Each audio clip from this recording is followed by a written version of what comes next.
When it came to German aviation industry in the years before World War II, the Focke-Wulf Company was unrivaled. It produced state-of-the-art technologies that spawned a war machine that swept to early victories for the Axis powers. Of course, the Focke-Wulf FW-190 is the company's most famous product, but it also produced a number of other designs that were crucial to the war effort. Among them was the FW-189 tactical reconnaissance aircraft, nicknamed the Owl, or Flying Eye. It was a twin-engine, twin-boom tactical reconnaissance and army cooperation plane. The German crews loved it, but the Soviet soldiers despised it, making it one of the most famous planes on the Eastern Front. The FW-189 can be traced back to a need for a new reconnaissance plane to replace the Henschel HS-126. The HS-126 first appeared in service in 1938 during the Spanish Civil War and quickly earned a sterling reputation. However, aviation was progressing at a rapid speed, and it was evident that the design would need to be upgraded fast. Poor defensive weapons, a top speed of only 208 miles per hour, and obsolete design elements, including a fixed undercarriage and an open cockpit, all contributed to the need for new aircraft. So, in February of 1937, the German Ministry of Aviation issued a proposal for a new reconnaissance aircraft. Within a month, 3 design firms responded to the request: Arado, with their extremely conventional AR-198, Blohm & Voss, with their somewhat unorthodox BV-141, and Focke-Wulf, with their twin-engine, twin-boom FW-189. Poor handling led to the cancellation of the AR-198 project, whereas the unorthodox BV-141 was more successful, and roughly 28 were produced, though as a private endeavor. But the ultimate winner of the bid was the Focke-Wulf. The company began work on a prototype that would make its first flight in July 1938 in the skies above Bremen, Germany. The FW-189 was a one-of-a-kind flying machine. Originally, the aircraft was powered by 2 460-horsepower Argus AS-410 12-cylinder air-cooled engines driving variable pitch propellers. The cabin was poised between the aircraft's 2 longitudinal booms. The horizontal stabilizing fin was positioned in the middle of the 2 booms. Its tail dragger design allowed a completely retractable landing gear. The aircraft had a total crew capacity of 3. It was armed with 2 7.9mm MG-17 machine guns, which the pilot could fire from the cockpit and place in the wing roots. The FW-189 was also equipped with 2 7.9mm MG-15 defensive machine guns, one mounted in a pivoting dorsal stance and controlled by the radio operator, and the other in a novel rear gun arrangement controlled by the pilot, positioned in the middle and had unrivaled visibility and excellent defensive angles. The FW-189 had room for 4 50-kilogram bombs in its wings. When it first entered service in the fall of 1940, the FW-189 immediately proved mainstream with reconnaissance crews, earning the title the Flying Eye.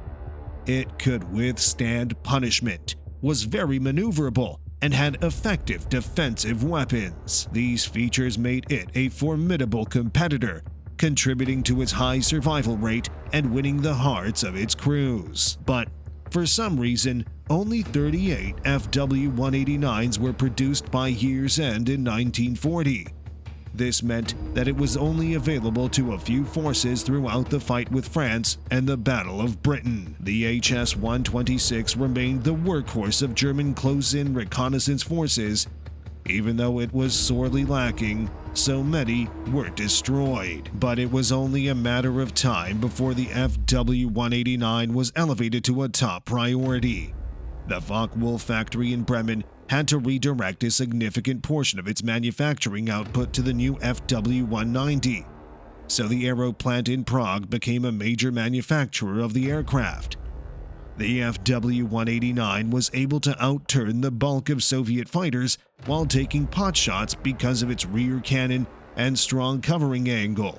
and it also had superior defensive weaponry. The Owl's evasive nature was enhanced by its excellent sight and was, therefore, very difficult to surprise. It became a badge of honor for Soviet aviators to shoot down a German FW-189. After the success of the FW-189 in combat duty, which took place mostly on the Eastern Front, the Soviet Air Force's leadership in November 1943 authorized the Sukhoi Design Bureau to develop a reconnaissance and an artillery spotter aircraft based on the 189. This project was called the Su-12, but it never progressed beyond a prototype that flew after the war. In general, the Flying Eye was dealt a similar hand to that which was dealt to the Luftwaffe. In the early days of the invasion, German air supremacy meant that recon troops took minimal casualties. However, as Soviet forces battled for air control piece by piece, close-range recon units began taking heavy losses. The Battle of Kursk saw a shift in strategy in which most battalions were diverted to suppress partisan outbreaks further from the front lines, and reconnaissance missions shifted to being handled mostly at night. About 30 FW-189s were modified for use as night fighters at the end of the war. These planes were outfitted with an FUG-212 Liechtenstein C-1 radar and a 20mm gun that fired in an oblique direction in the Schragemusik manner, partially due to overwhelming air power on the enemy's side and a general lack of resources. This adaptation was mostly unsuccessful. There were a few significant iterations of the FW-189. The A variety was the most common. It was designed primarily for reconnaissance and came in a few key versions. In 1940, the A1 became the standard offering. The introductory parts of this video have previously gone over this material. The FW-189's weaponry was significantly improved with the release of the A2 version in 1941, when the aircraft's two defensive MG-15 machine guns were swapped for MG-81Z twin MG-81 guns. Near the year's conclusion in 1942, the A4 version surfaced. This model was modified for close air support and low-altitude reconnaissance. Wing-Root MG-17 machine guns were swapped out for MG-FF 20mm cannons, and modest armor was installed around the plane's engines, fuselage, and fuel tanks. Very few were produced in all. There was also a B variant. This was a training plane with a modified fuselage and could seat 5 people. It was unarmed and had dual controls. Some were modified to work as communication planes, while others were flown by Luftwaffe officials. Then there was the C variant. Designed for use in ground attacks, the C variant had a redesigned center nacelle. The D version was supposed to be a trainer float plane, but it was never developed. Each of the E, F, and G models had a more efficient engine. Only the F, powered with Argus AS 411 MA1 engines, good for 600 horsepower, went into production. Even though the twin boom designs weren't very novel during World War II's outbreak, the 189 still stood out and became a popular model. German production of the maritime reconnaissance Blohm & Voss BV-138 and the glider transport Gotha GO-242 meant the country had 2 additional twin-boom aircraft in its arsenal during wartime. Neither saw combat over the Eastern Front's front line, helping make the Flying Eye a household name as a notable symbol of the theater's aviation history. Inevitably, the Soviet armed forces grew to dislike it because it was used to pinpoint their artillery sights. Twin-boom planes played a pivotal role in aviation for decades after World War II ended, having made their debut in huge numbers during the First World War. Besides its distinctive twin-boom design, the FW-189's exceptional maneuverability was a major factor in the aircraft's widespread fame. Given its modest speed, the 189's strongest defense was its agility.